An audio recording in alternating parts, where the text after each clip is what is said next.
Good afternoon, and welcome to the Fairbank Center series on critical issues for contemporary China.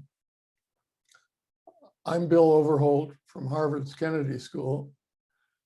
It's a pleasure to introduce Professor Anne-Marie Brady, who is a professor of politics and international relations at the University of Canterbury in New Zealand, and also a fellow at the Woodrow Wilson Center in Washington, D.C. We're particularly grateful to her because it's 5:30 in the morning in New Zealand, where she is. She's an expert on Chinese foreign and domestic policies and on the geopolitics of the Arctic, the Antarctic, and Oceania. Professor Brady is the author of 5 books and has also edited numerous books.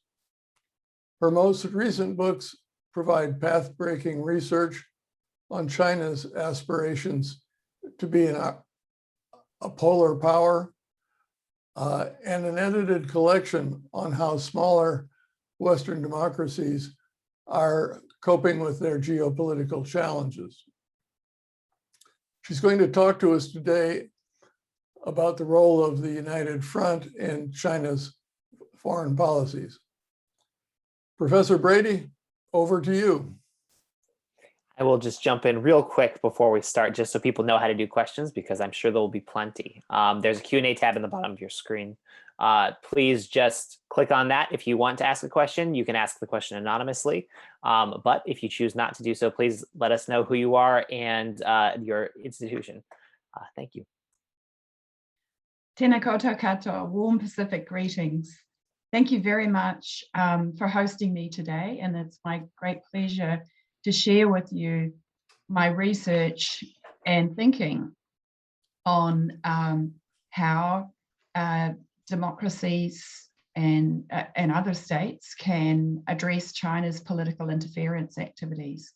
So I'm going to use a sort of framing that we often have on social media today: how it started, what's happening now. So that's the title of my talk: how it started, what's happening now, magic weapons. So I want to start with the how it started. I'm a specialist on Chinese domestic and foreign policy, as well as polar politics and New Zealand foreign policy, as it was said.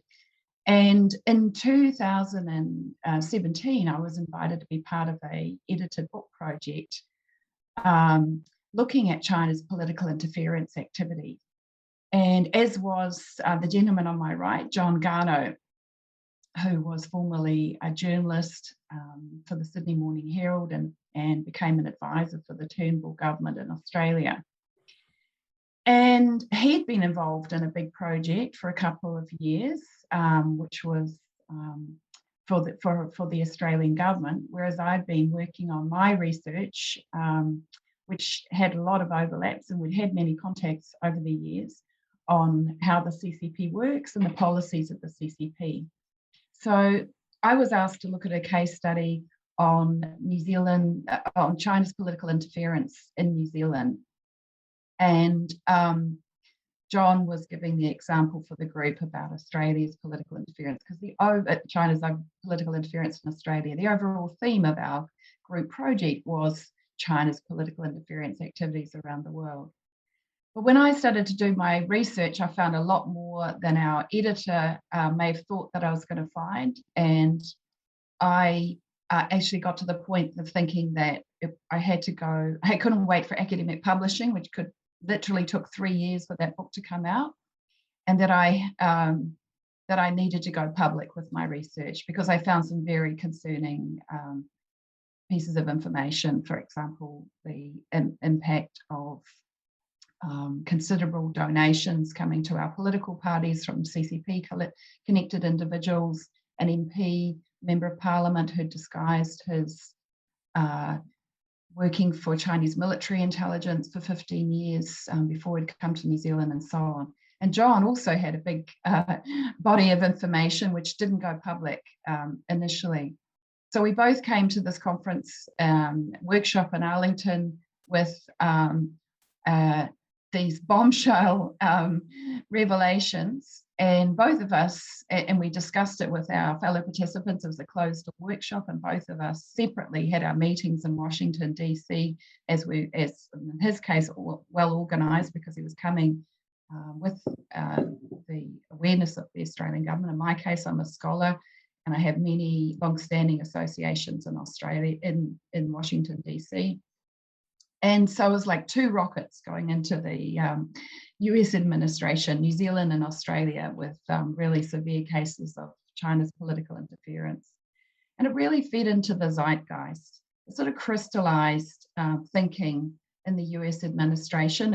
And my research went public the 2 days after the conference, and the work that John had done was already being shared in Australia and had already been started to talk about. We now have a global conversation on this topic, and we weren't the only ones. Of course, there are others who were at our workshop who were working on it, but our work was like a spark plug that helped to engender a much more focused conversation about the issue and what to do. And this connection's actually been acknowledged was acknowledged in January this year by one of the former senior officials of the previous administration. So that's how it started. And I'm now going to talk about the changes and the developments behind Chinese foreign policy that led up to what we're talking about, and what kind of remedies different governments have had.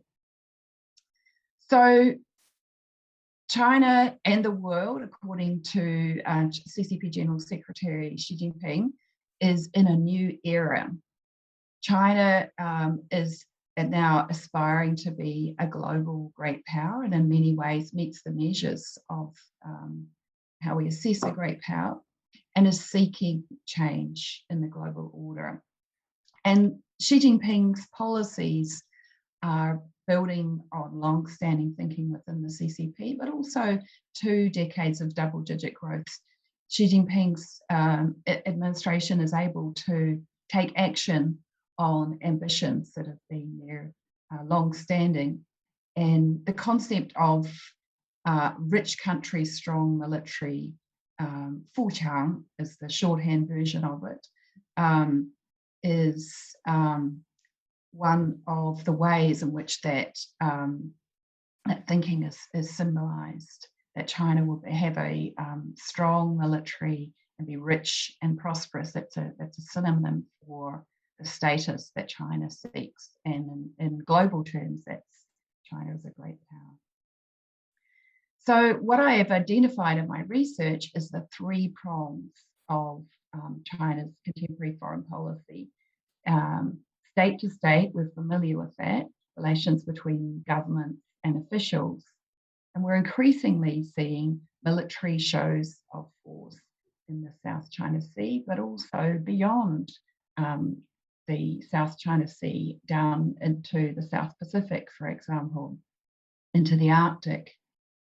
And the 3rd prong are covert activities, and these include United Front work. And United Front work has, in CCP history, been used for intelligence, but it's also been used as a way to bring together non-party members to get acceptance and acquiescence for CCP rule, and also to influence and shape key elites. And people have traditionally thought of United Front work as something that was only focused on China's domestic needs, or it was only targeted at Chinese people. But there is something called international United Front work, and it's always been a CCP policy. It was very prominent in the 1930s and 40s. And that's what we're seeing internationally today, is China's international front work playing out in different countries. That's how the party calls it. How countries like New Zealand and Australia and the US would call it as political interference activities, and milder versions of it, or less cooperative or coercive or corrupting, might be called political influence activities. And Xi Jinping calls United Front work a magic weapon.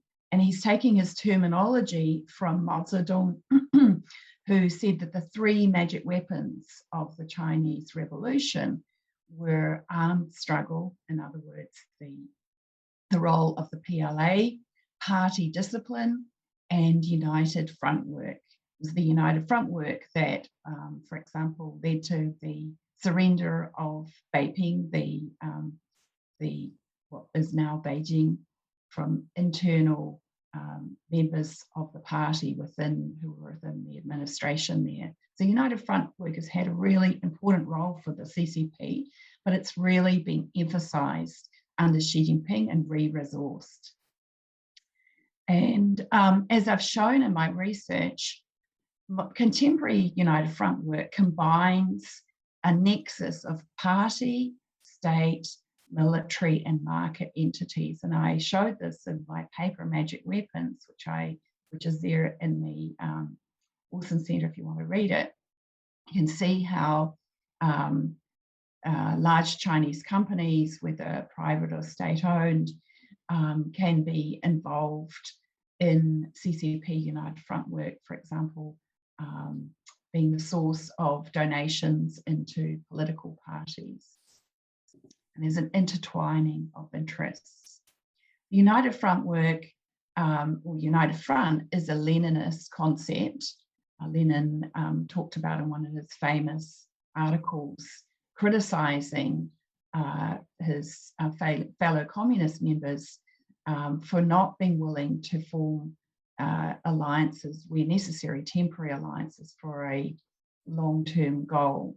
It's an article called on leftist infantilism. And the CCP has made this concept their own. So every United Front has a chief enemy.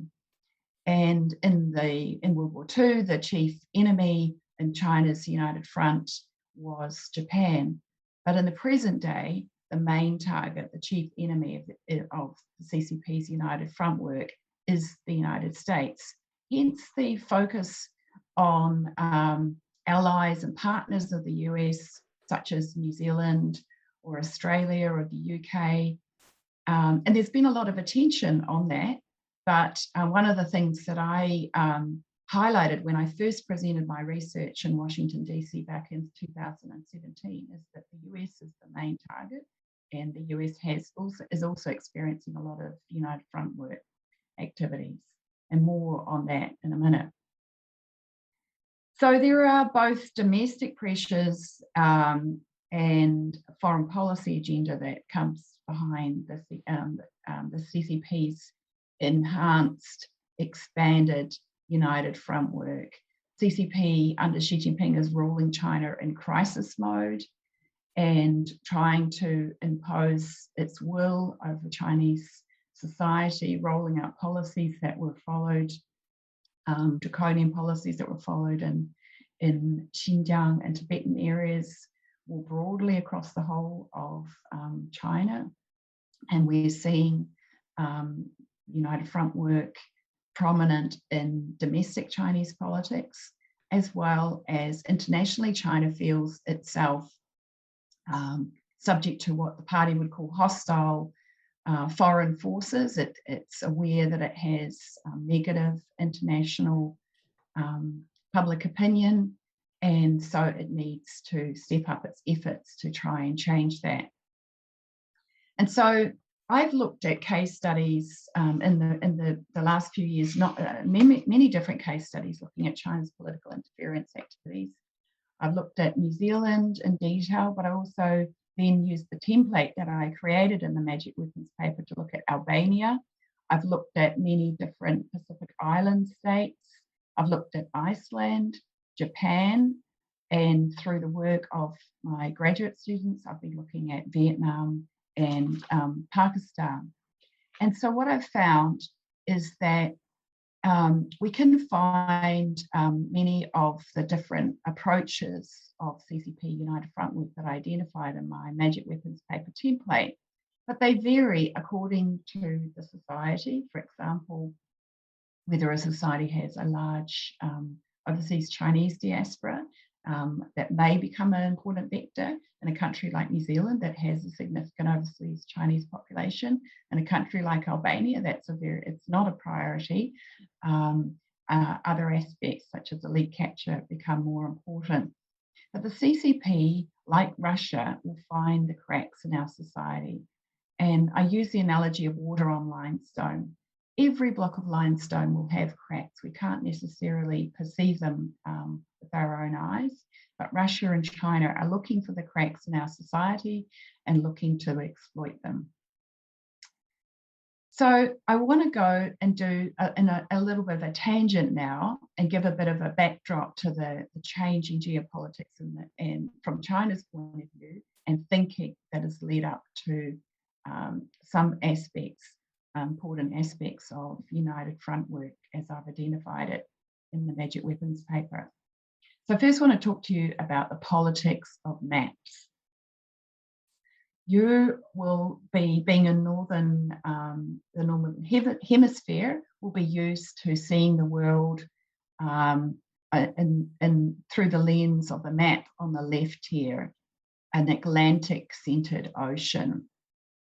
And the rest of the world, the part of the world that I live in here in New Zealand, and the states of the South Pacific and the Southern Hemisphere are used to seeing a Pacific-centered map. But maps are cultural and historical and political, and they're also not even necessarily geographically accurate. The sizing of states has to be fitted in to the dimensions of the map. So we're getting we're getting a very particular view of the world decided by these historical political visions of our world. Here's another vision of the world, representing the new geopolitics. And this is an official map of China. It was created by a very ambitious and original geographer who I went to interview in Wuhan. And it's influenced by the thinking of the founder of modern geopolitics, Harold Mackinder, who talked about the world island. And in this vision of the world, it's a China-centered order. And you can see how the countries of the world are mostly connected by land. You see how Antarctica is prominent in this map, like a white peacock. You can see the Arctic is like is in a middle ocean. In Chinese, the word for Mediterranean is a middle ocean that is connecting North Asia to North America. And you see overall the prominence of China. China is a heartland. So this map is now used by the PLA and has been so for about 15 years. It was issued, it's used for their missile timing and positioning, for their positioning. And it was issued as an official map of China in 2014, part of a package of maps by the Hunan publishing company. And the map that it was a pair with got a lot of attention. It was the first ever official map of China with the 9-dash line. But this map is much more significant politically.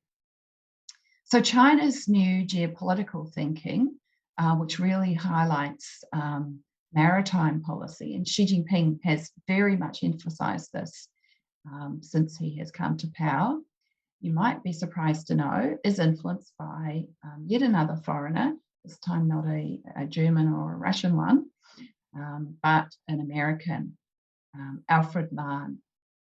So Alfred Mann was a naval historian, and he was writing for the US government, trying to work out how, looking at the rivalry between the Great Britain and France, and how the rising powers had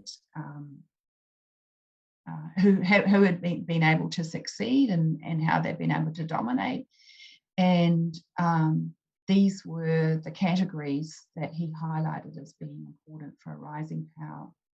A rising power had to develop a blue water navy to be able to protect their sea lines of communication. And China had not originally had a blue water navy. The People's Liberation Army Navy was set up on the advice of the Soviet Union, and it was designed to protect China's coastal waters.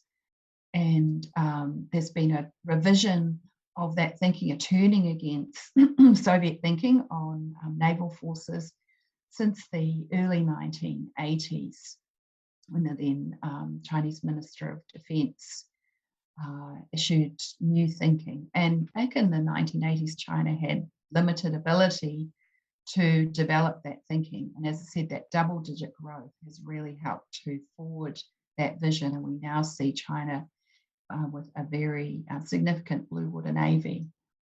And the next piece of advice that Mann offered was that rising power had to have access to be involved in global markets and have privileged access to resources in order to help to stimulate economic growth and be a dominant power.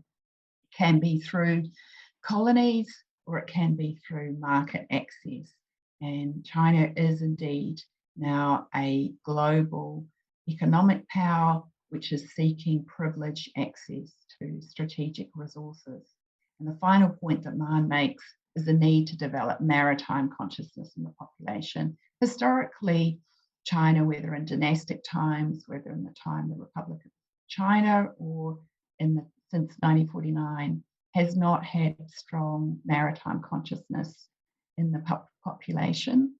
So educating the population and making them aware and interested in the maritime domain is another priority, according to Alfred Mann. So here's another influence on this geopolitical thinking, Harold Mackinder. Harold Mackinder wrote a famous book after World War I, where he was trying, like many, to understand why had Europe gone to war so many times. And here you see his map, which was extremely original in his time, connecting the world, this connected world island, which the map I showed you, the vertical map, is inspired by. And Harold Mackinder famously spoke about the heartland. He who rules East Europe commands the heartland. Who rules the heartland commands the world island. Who rules the world island commands the world. So Mackinder talked of Europe as the heartland, but in this map here, you can see China as clearly as the heartland of this map. And of course, the traditional and current word for China is the Middle Kingdom. There's another foreign influence on China's maritime thinking, and again, it's Americans, Dean Acheson and John Foster Dulles. Acheson's the concept that Acheson, then Secretary of State, promoted of the island chains. And here you see a map showing the first, second, and third island chain, which the third goes from the Aleutians down Hawaii, all the way down to New Zealand, down to Antarctica. And that maps actually the dimensions of the Indo-Pacific command to this present day. So the island chains concept is still very important. And the series of hub and spoke defense pacts that the United States set up in the 1950s, starting with the peace treaty with Japan, and then the ANZUS treaty, treaties with Korea and the Republic of China. and in the Southeast Asian Treaty Organization.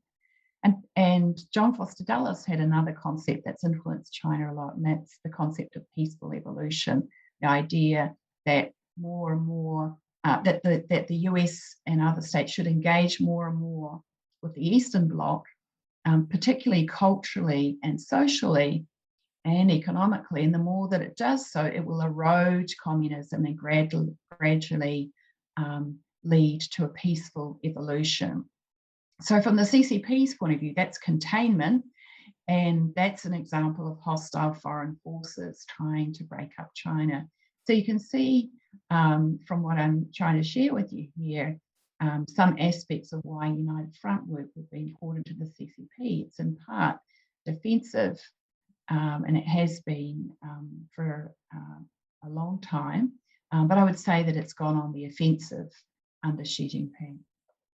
So there's one more factor I want to draw your attention to in the CCP's evolving maritime doctrine and the connection it has to CCP political interference. And that's a deep fear of choke points. So famously, 80% of China's trade goes through the Malacca Strait. And so there is China's geopolitical thinking in part is part of trying to look at alternatives from that choke point.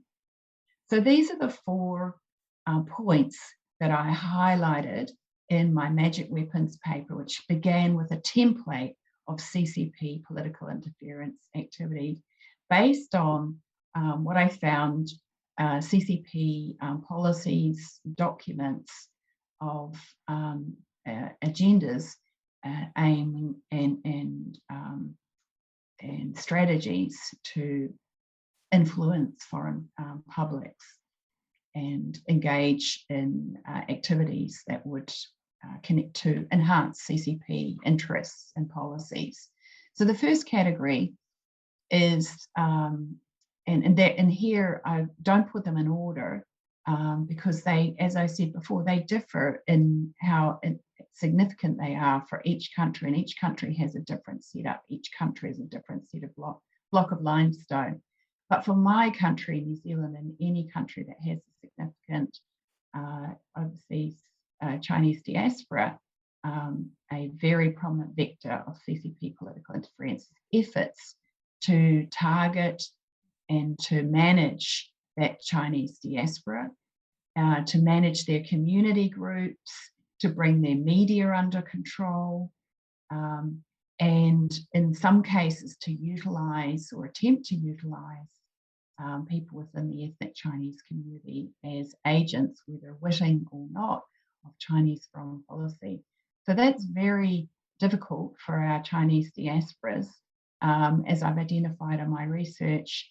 For example, using New Zealand as the case study, our Chinese population they're not all from mainland China. About just over 50% are recent migrants from mainland China, but those who were voted with their feet. We have people who historically, for Chinese from have come from Malaysia or Vietnam or Hong Kong and Taiwan. They don't relate to the CCP, but the CCP views the overseas Chinese community as potentially a threat for CCP rule. Historically, Sun Yat-sen, the first president of the Republic of China, spent most of his adult life living outside China and supported by the overseas Chinese diaspora until the Chinese Revolution came. And the CCP would greatly fear any future Sun Yat-sens being nurtured by the overseas Chinese diaspora. And the overseas Chinese media could potentially be a great critical voice against the policies of the Chinese mainland. So the CCP has really prioritized neutralizing the overseas Chinese diaspora, particularly since 1989 with the student protest movement, where there was a degree of support of people within the Chinese diaspora for the student protests in China. but it's got a lot more than that under Xi Jinping. And the outcome, as I've shown in my research, is that for some diaspora communities outside China, there's been a real impact on freedom of association, on feelings of safety. People don't feel safe because of CCP activity within their communities, and their media media controls, CCP internal media controls have been merged over the overseas Chinese media, so that reading a newspaper in Chinese, if you are in outside China, could be very different editorial, little editorial line from something that you would read in the Chinese mainland. So the second category that I identified was efforts to target foreign elites, particularly foreign political elites, but also the business elites. And there's been a real stepping up of the role, not only of the United Front Work Department, but the International Liaison Department, which is the foreign policy arm of the CCP, trying to engage in diplomatic links via party-to-party links, and not just with fellow communist parties, but more broadly. The party is back, as they say. The CCP is blurring the lines between party and state, and using these party links as a tool of United Front work. And I should emphasize that United Front work is not just the task of the CCP United Front Work Department. It's a task of all party members and all party entities. And that's why you'll find many different CCP entities engaging in it. And famously, Friends of China have been involved in China's, or incorporated in China's United Front work. And we're seeing more and more how prominent politicians have been targeted, offered advantages. They themselves may be, usually it's retired politicians, they may be doing business in China, have their own reasons for wanting to work closely with the CCP, but the CCP is trying to use them as a channel to shape the politics of their countries.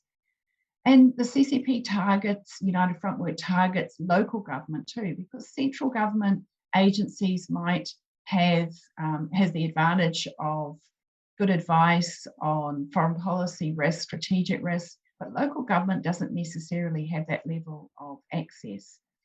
So I noticed last year your former Secretary of State giving an address to US governors, trying to alert them to this challenge, and how there had been efforts to influence and shape US governors.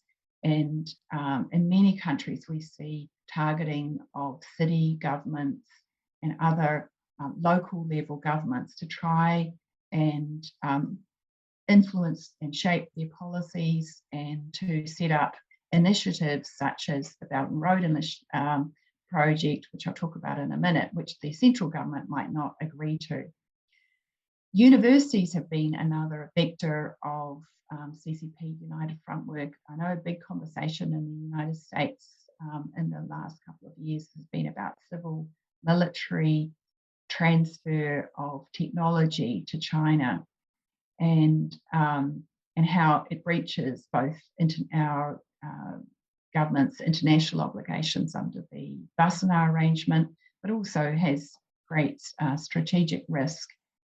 And again, universities are encouraged to seek external funding and to engage in research exchanges. And the CCP has encouraged the more and more scientific links and connections with foreign universities in order to access technology that it's not able to directly get itself through purchasing it, or it can't produce itself. And universities have also been a vector to press governments to not to react to China's political interference activities. Universities and academics have an important role in our democratic society as a voice on government policy. So that's another reason why their interest to CCP political interference. The third vector is China's multi-platform global communication strategy. Under Xi Jinping, the narrative is tell a good story of China.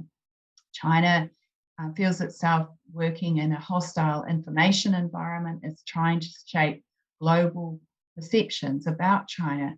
We've seen the impact on film, for example, and this didn't start under Xi Jinping. There has not been a China critical movie made in Hollywood since 1997, since the two films were made that China objected to very strongly, Kunlun and 7 Years in Tibet. And China is a big market for Hollywood. Hollywood wanted to get into China, and they were restricted in accessing the China market until relatively recently. The Hollywood films were in China, but they were pirated. And so Hollywood has cooperated with CCP censorship requirements in order to access the massive China market. But we're all now experiencing that CCP censorship in film and also in some television production, in publishing, where there's a lot of international publishing. The books are printed in China, and that means that they have to follow the same censorship guidelines as required for any other publishing in China. We've also seen the impact on academic publishing. There's been very good research done which documented how some of the biggest publishing companies in the world, such as Cambridge and Springer, were removing any sensitive publications from their package of journals that they were then on selling to China. So, and this risks a silencing effect on academia beyond that what is sent into China. And then there's the impact on the media. So in the Mao era, there were very few foreign journalists in China, other than the Soviet TASS correspondent. But from the 1980s, the number of foreign journalists gradually grew.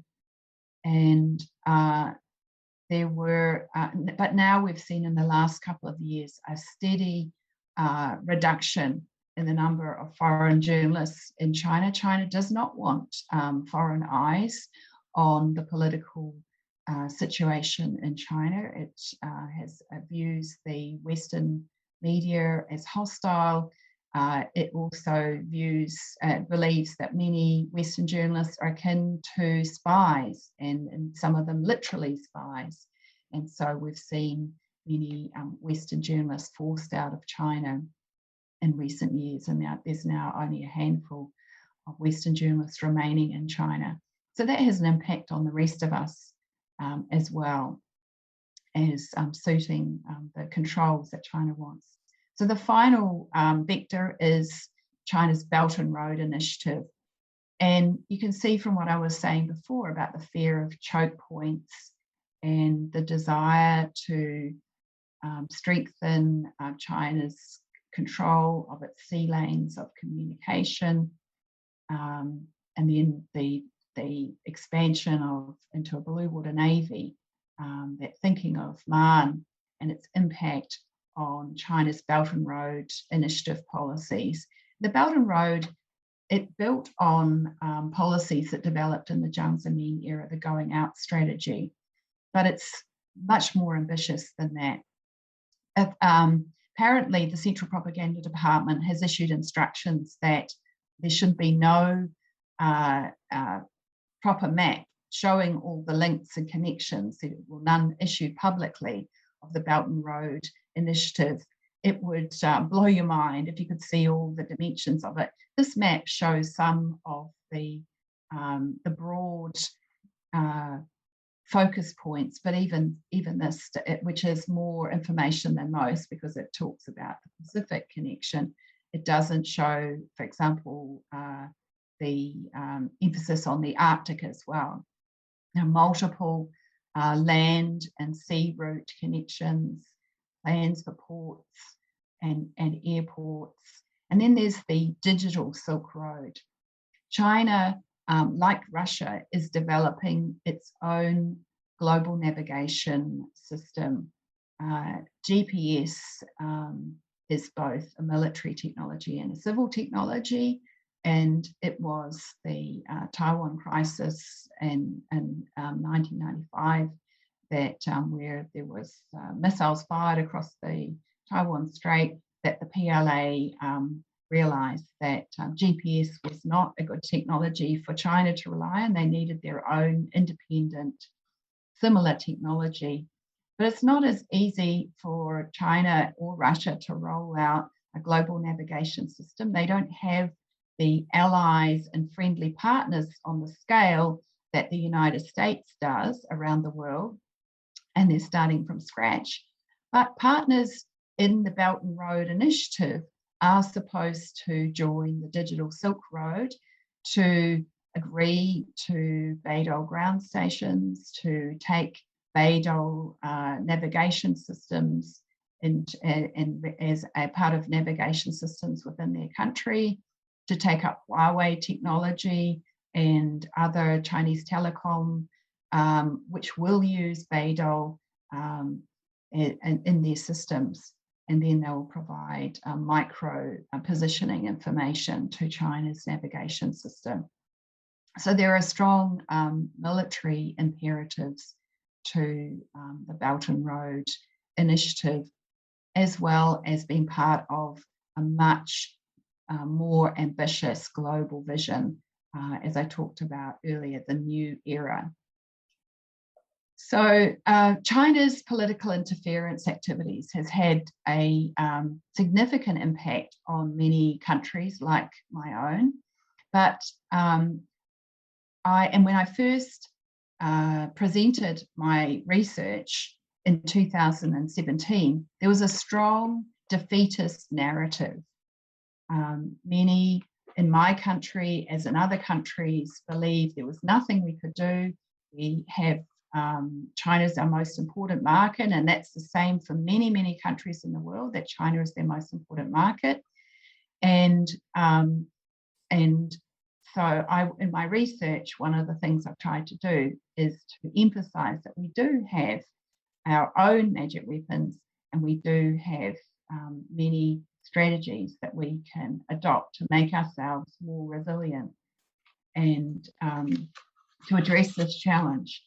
And I note that in Kennan's long telegram, which had a big influence on thinking on how the US was to respond to the Soviet Union, resilience was something that he emphasized.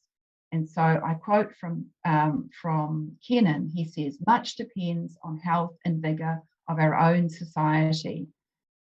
World communism is like malignant parasite which feeds only on diseased tissue. This is a point at which domestic and foreign policy meets.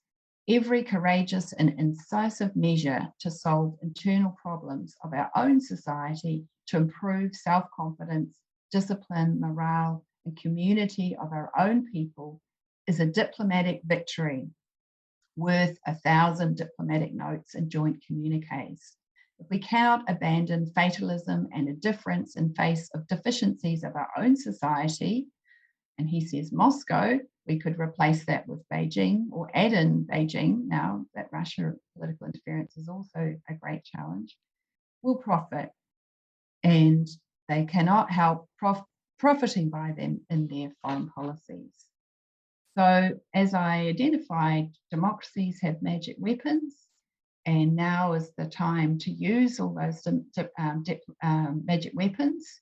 And our governments can assess the damage, do their own assessments, and look at ways in which we can fix legislation or utilize legislation to increase funding to our agencies who could address the threat, We need a public conversation about this issue, and many countries have followed this approach, including my own. The second resilience strategy that we need is to forge what I call the united front against the united front.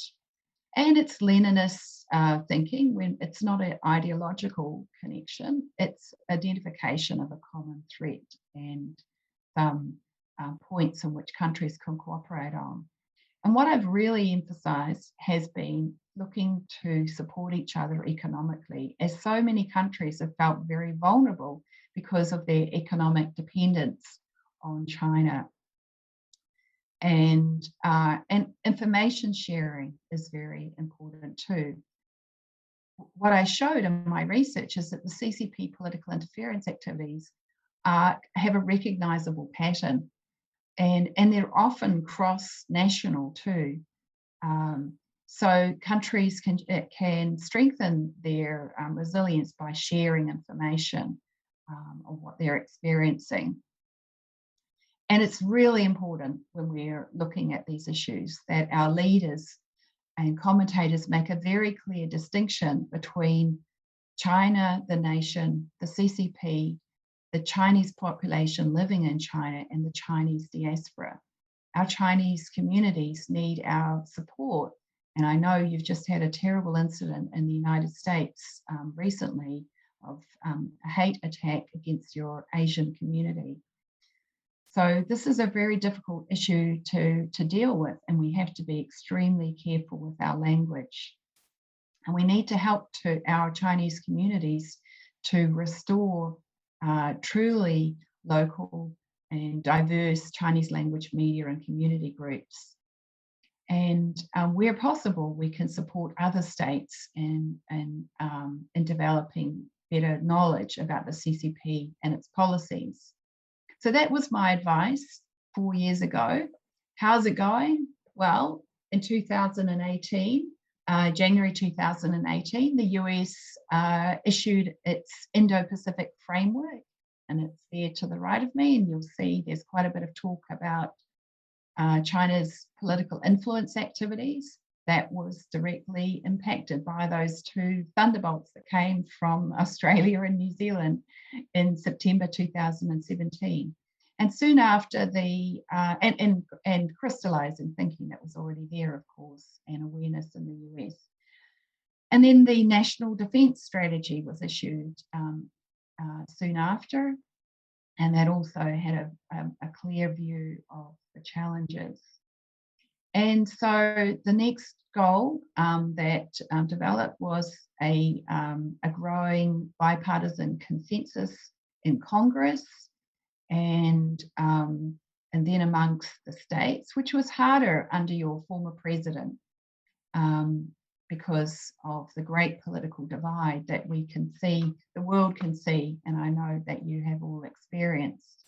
And it was hard to get the support of the allies also because of that, because of perceptions of your president.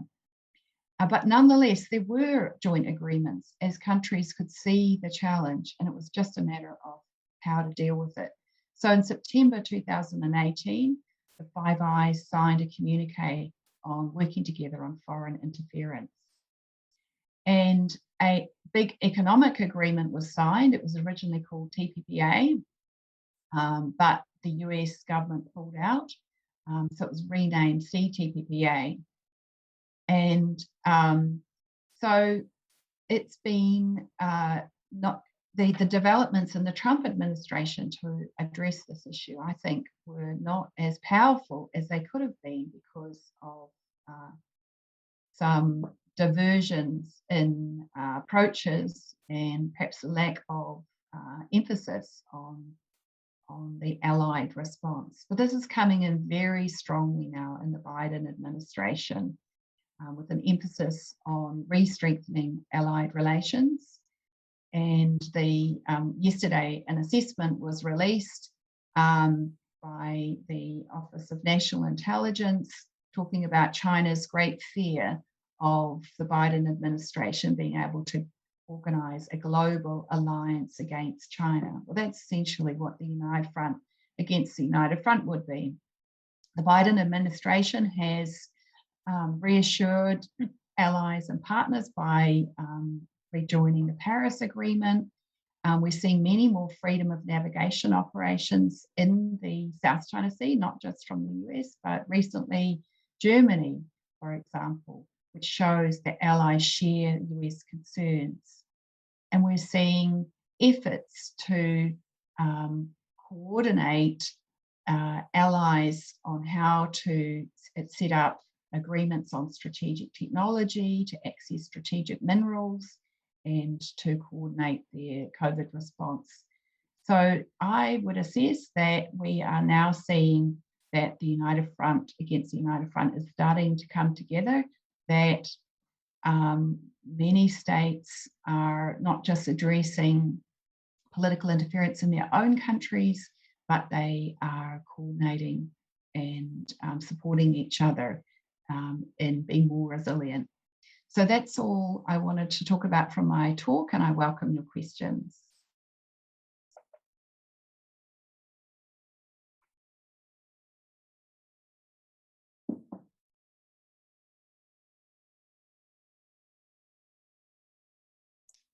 You're on mute, William. Thank you very much, Professor Brady. Your work has been a real revelation to a lot of the world about some of the things that are going on. Let me start with a question about the priorities of United Front work. They do different things.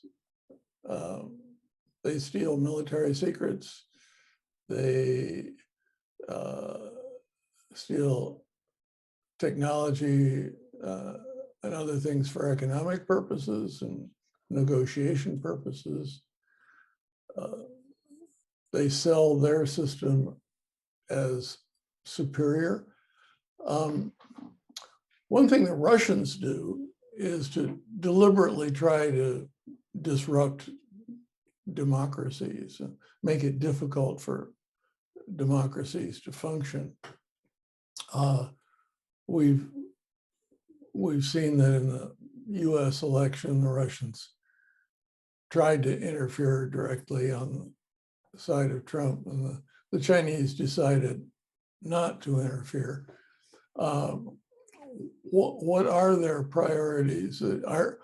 Do they share Russian interest in deliberately disrupting democracies?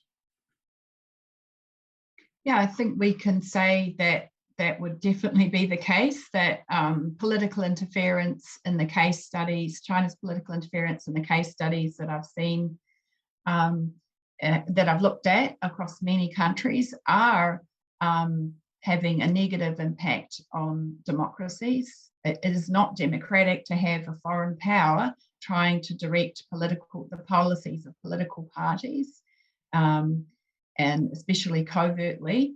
And it's having a corrupting and corroding effect on many societies. So it's undermining democracy, it's undermining trust in governments and trust in political parties.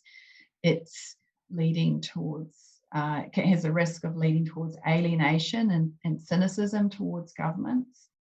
And but we're also seeing that China is following some of the approaches of Russia to disinformation, just to destroy people's confidence in particular measures, for example, on COVID vaccines, to cast doubts on the vaccines that are being used widely around the world, that have come out of Europe, the Pfizer vaccine and the AstraZeneca, and to highlight that only the Chinese vaccine is safe. So, I mean, that's a recent example of disinformation efforts underway. So yeah, China wants to work with governments, but ones that will work with China. But inherently, it prefers acquiescent governments, and that is not good for either for our sovereignty or for our democracies. Thank you. When they try to discredit Western vaccines, is the purpose to market their own vaccine, or is it to undermine confidence in Western governments, or both?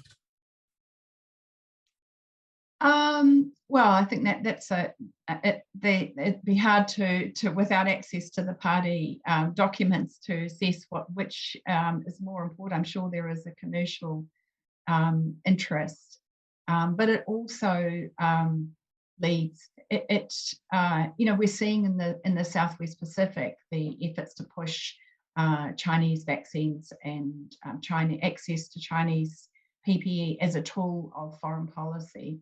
So it can serve the agenda of binding countries closer to China and creating strategic dependencies on various countries and also we've seen that China's foreign ministry has announced in the last week that it will facilitate foreigners getting a visa who have the Chinese vaccine, have had the Chinese vaccine. Well, if you're in a place like New Zealand where our government has not approved the Chinese vaccine so far, that means that our business people and our New Zealand Chinese people who might have been going back to China or anybody else who's visiting China won't be able to go unless they have access to the Chinese vaccine.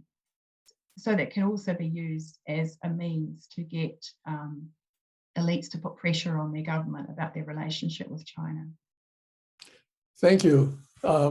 We have some other questions. One is from Molly Silk, who's a third-year PhD student at the University of Manchester. She notes that in your original or famous article, you talk about using the United Front using culture as a soft power device or lever. How is that working out compared with the negative impact of China's authoritarian image? Well, here's an example. Every year, people around the world celebrate the Lunar New Year. But since 2012, part of China's Tell a Good Story of China messaging has been promoting this as the Chinese New Year. But it's not just the Chinese New Year. People in Vietnam, for example, celebrate the Lunar New Year. And it's been very successful rebranding. Many countries have now taken on that terminology, not necessarily realizing the political aspects to it. And there are the Chinese embassies abroad are very, very involved in Chinese New Year celebrations. So in doing so, there is, for example, the community groups who are cooperating with the embassy, or who are, in fact, some of them are proxy organizations, United Front organizations who are prominent in those activities. And we've seen in the last couple of years displays on Xinjiang, as the CCP would like to see it, us to see it. And many of our politicians will go and attend those Chinese New Year events, thinking that in so doing they're honouring the diaspora community and their celebrations. So the challenge is for our governments to find a way to honour those cultural traditions, but to do so without the heavy hand of the Chinese embassy on the events and the connections and the emphasis on activities that are run by CCP United Front groups overseas. So I have been urging my government to seek out the Lunar New Year celebrations that are genuinely diaspora gatherings, and to minimise their participation in those that are organised by the embassy. And until recently, the majority of our Lunar New Year celebrations in my country were embassy connected and authorised in some way or another. The scale of it, the stuff is phenomenal, and there have been very little alternatives, and our politicians just blindly attended those events. So the cultural activities are still strong, depending on where you're looking. Thank you. Bill Shao, did you have a question? Yes, I want to compliment you and Marie, your enlightened research and talk, and give us a different view, particularly about United Front. I would like to ask you a two-part question. In this geopolitical confrontation, because I will call your talk is a confrontation of two sides. What have the United States done around the world that or Russia have done previously in any kind of geopolitical struggle? Is China different than what the United States had done around the world? Interfering into other countries' politics, influence their elections? And then my subsidiary question, though, is, does China have the soft power to really persuade other nations to join them in the United Front? Yes, China may have economic power and also greater military power, but does China really have the soft power, as Joseph Nye has defined it? Thank you. Thank you, Professor Shao. So your first question, with all due respect, is what's called whataboutism.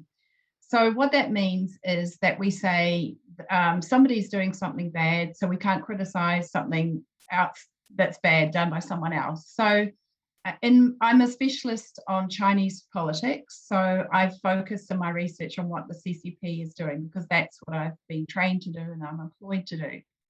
So I agree that the US has been involved in many, many activities that that are worthy of criticism and analysis, and there has been many aspects that we can see are parallel. And as I said in my research, China's United Front work was initially defensive. It was responding to what the US and its partners were doing. And I talked about peaceful evolution's concept for a start.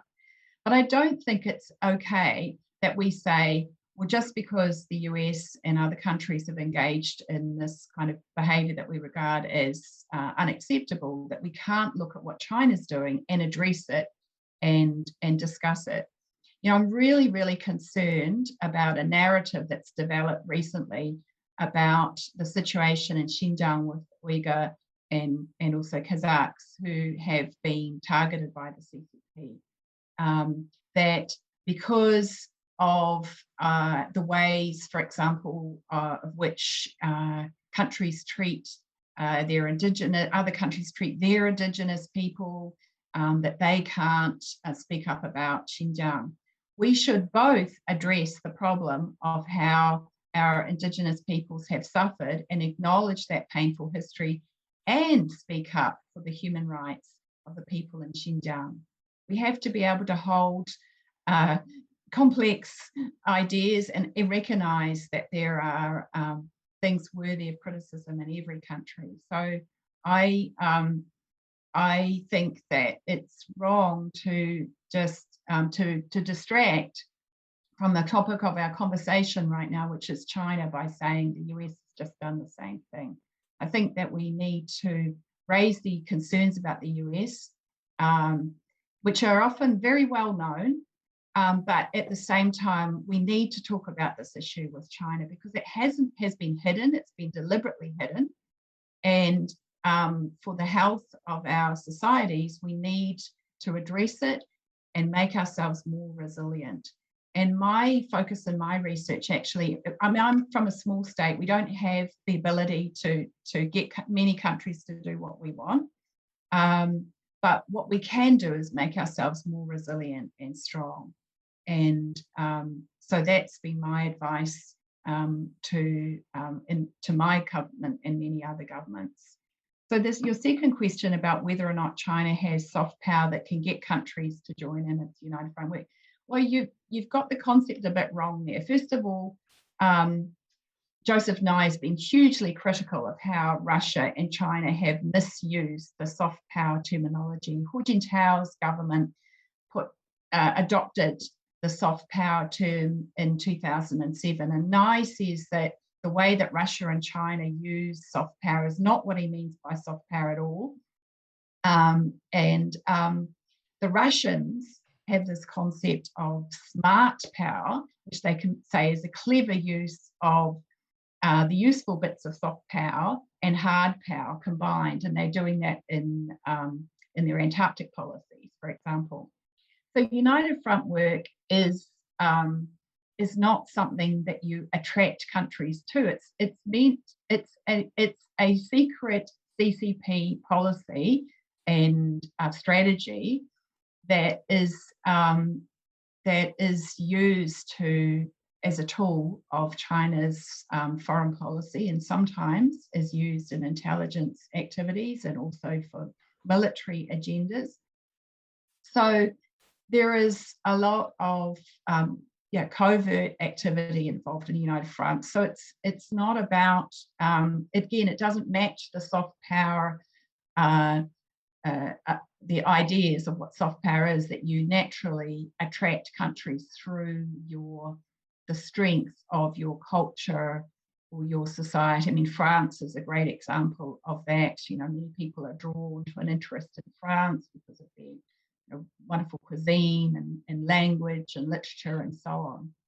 So here is not a organic, natural drawing in of other countries. It's a deliberate targeting of elites in different countries to try and get around central governments. And here's an example: is Australia. The state of Victoria signed an agreement on the Belt and Road Initiative when the federal government of Australia was completely opposed to Belt and Road Initiative, and it's taken a long time for the Australian government to unravel that. So I would say that it's not the soft power concept, as Nye says, doesn't match the situation at all. But it does get put on as a label by China because their activities, because it's been useful to them. So thank you for your questions. I appreciate your perspective on, and I agree with you, your first point. I do agree with you, but I do believe that we can still talk about what China's doing. Thank you. Thank you. I have a question from an anonymous attendee who says there seems to be significant tension between core Western values like freedom of speech and freedom of the press and the types of measures that are needed to curb some of these influence operations. What can we say about how we balance these concerns? And this person specifically mentions that attempts to move toward reciprocity in treatment of international journalists may be self-defeating or self-harming, and are met with accusations of being anti-China. Yeah, I don't really get the first part of the question, because I certainly haven't seen examples of how making our societies more resilient could be anti-democratic. I think that they are strengthening our democracy. So separately, the question of whether we should follow reciprocity with China, I mean, it's commonsensical, and that we should follow reciprocity. Why should we put our societies at a disadvantage with China? Why shouldn't we be expecting the same? We won't get what we want if we tolerate activities that are one-sided, that one side is being advantaged over the other. So the US approach to China was very shaped by ideological thinking about the peaceful evolution concept merging into the engagement thinking of Kissinger. And it was wrong-headed, believing that more we engage with China, we're going to change the CCP and bring about a democratic transformation. We have to drop that thinking and see China as it is today, and particularly China under Xi Jinping. And the CCP is defending itself and its political system, and we ought to also defend ourselves and our political systems. There's another question from another anonymous attendee who would like to know how you see Chinese influence in the UN system and international NGOs. She says that having worked in a UN agency, she's seen how governments like the UK's try to steer UN agencies by funding, by appointments, and so on. Is there something particularly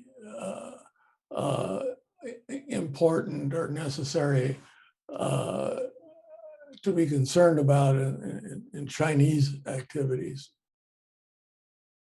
The expert on this topic is Andrea Warden, and she has published on this with Synopsis. So I recommend the person asking the question go and look at the website of Synopsis, which is a think tank based in Prague, who have published quite a lot of really good quality stuff on China's political interference activities. So they've had a couple of articles on both United Front work in the UN system and in other international organizations. So I think that you'll find some good information in there. Thank you. Well, unfortunately, our time is up. There are a number of other questions, and maybe they'll follow up with you individually, but we're extremely grateful for your incisive remarks, and especially because you did it at 5:30 in the morning for us. So, thank you so much. Yeah, it's been a pleasure talking with you all, and I look forward to meeting in person in the near future. I'm sure it's going to be possible. We hope so. Thank you. Take care, everyone. Bye. Ka kite. Bye.